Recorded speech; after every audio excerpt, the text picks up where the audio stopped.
Pessoal, vamos continuar então o nosso assunto de direitos e garantias fundamentais. A gente está vendo direitos fundamentais, semana 2, dia 7, parte 2.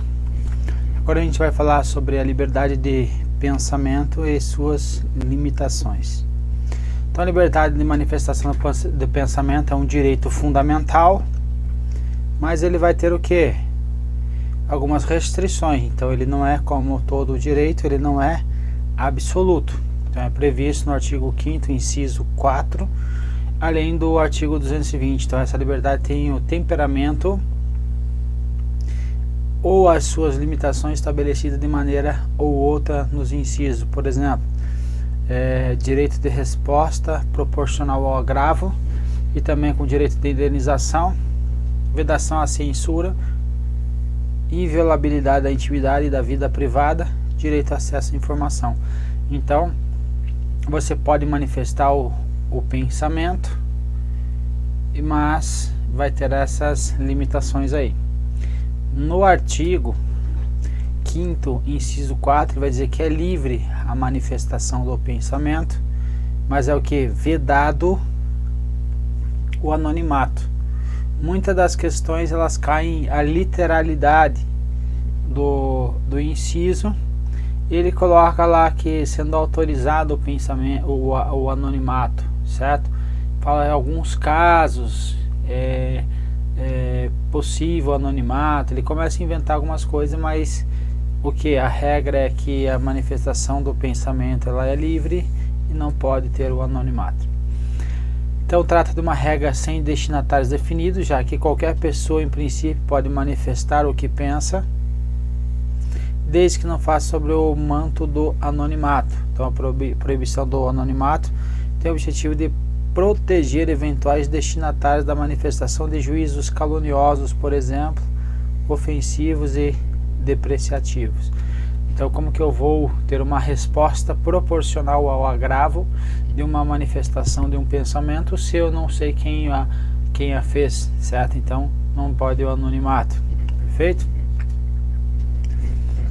Ainda sobre a manifestação do pensamento vedado anonimato, tem uma situação em que denúncias apócrifas, que eles chamam anônimas, elas por si só não podem ser instauradas, objeto de instauração do inquérito ou de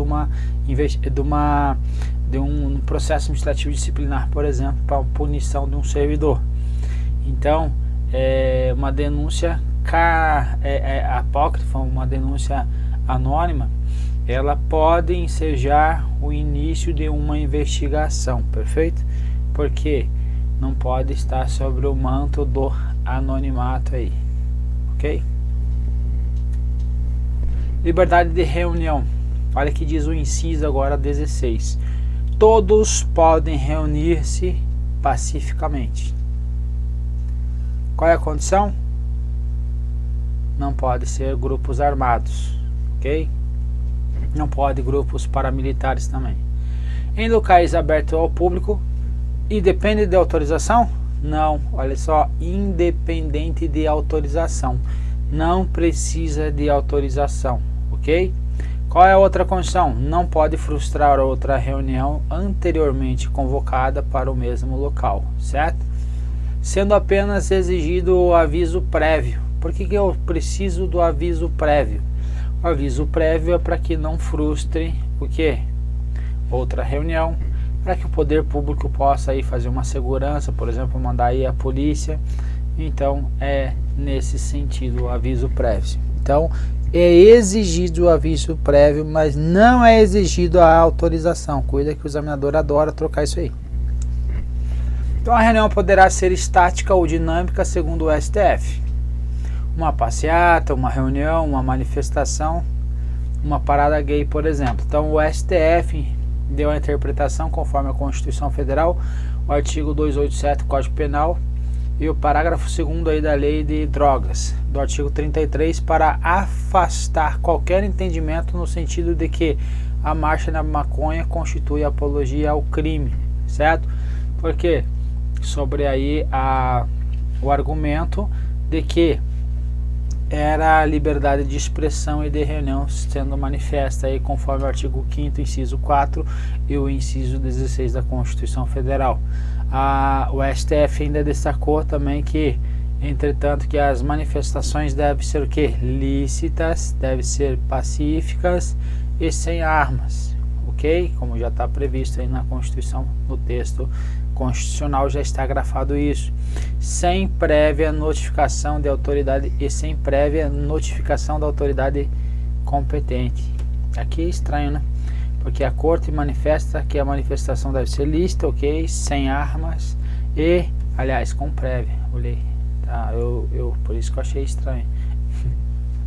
Porque você tem que ter a prévia notificação. Eu não sei se eu tô ficando maluco já, não sei se eu li sem prévia ou só pensei sem prévia e falei com prévia, depois tem que olhar isso, mas é com prévia notificação para que evitar que frustre aí uma outra reunião e para que o poder público possa se organizar aí para fazer uma eventual segurança quando necessário.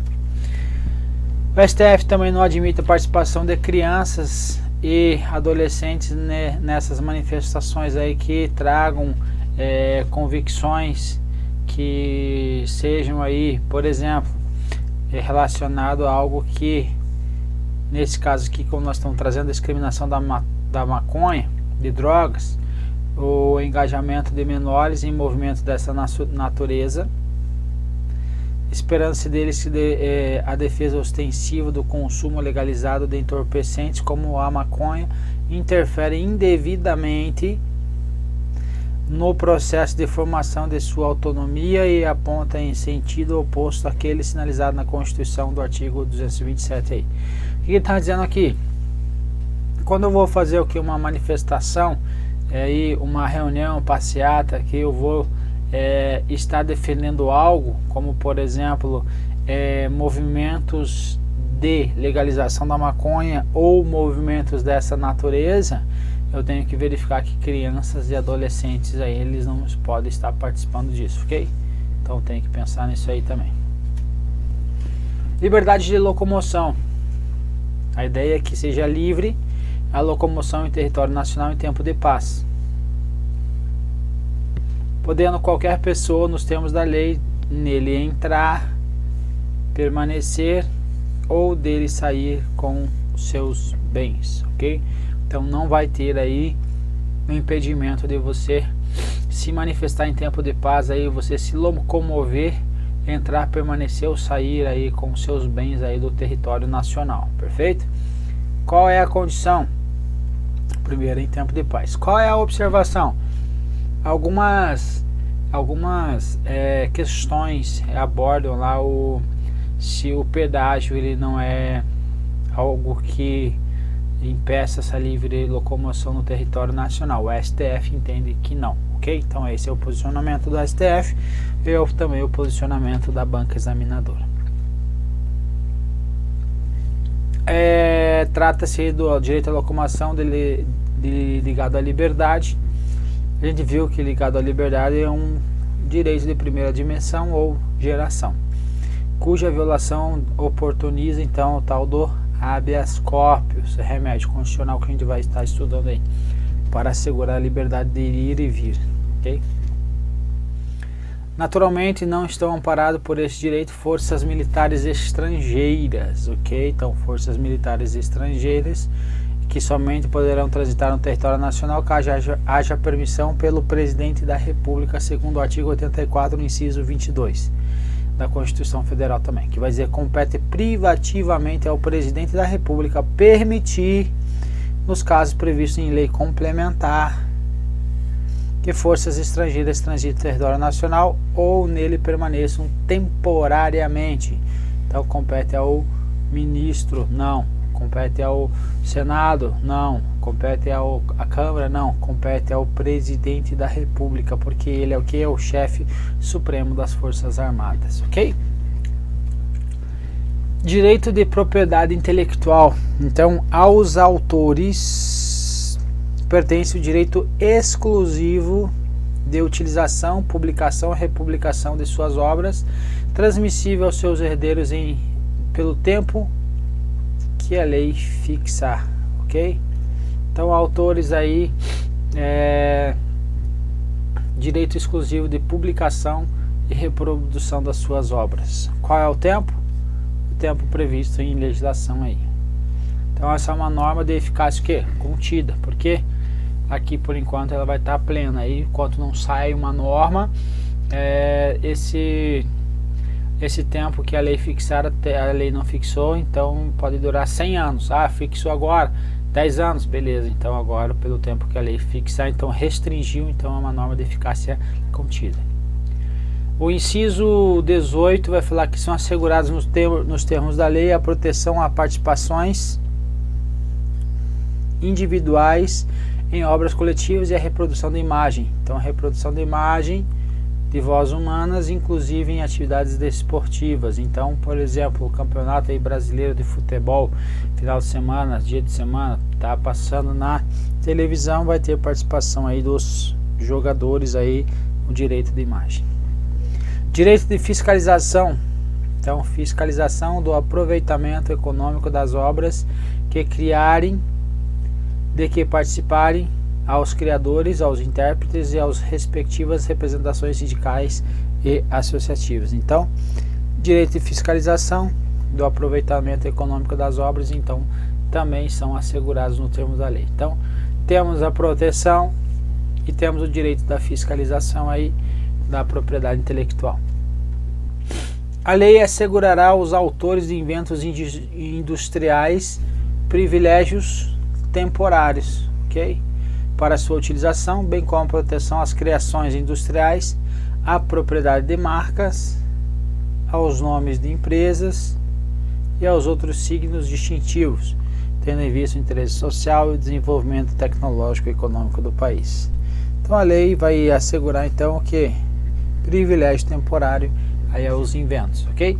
Então uma patente dura lá na área industrial 10 anos, 15 anos, então durante esse tempo essa pessoa vai estar recebendo royalties ou vai ter aí quando acordado, né?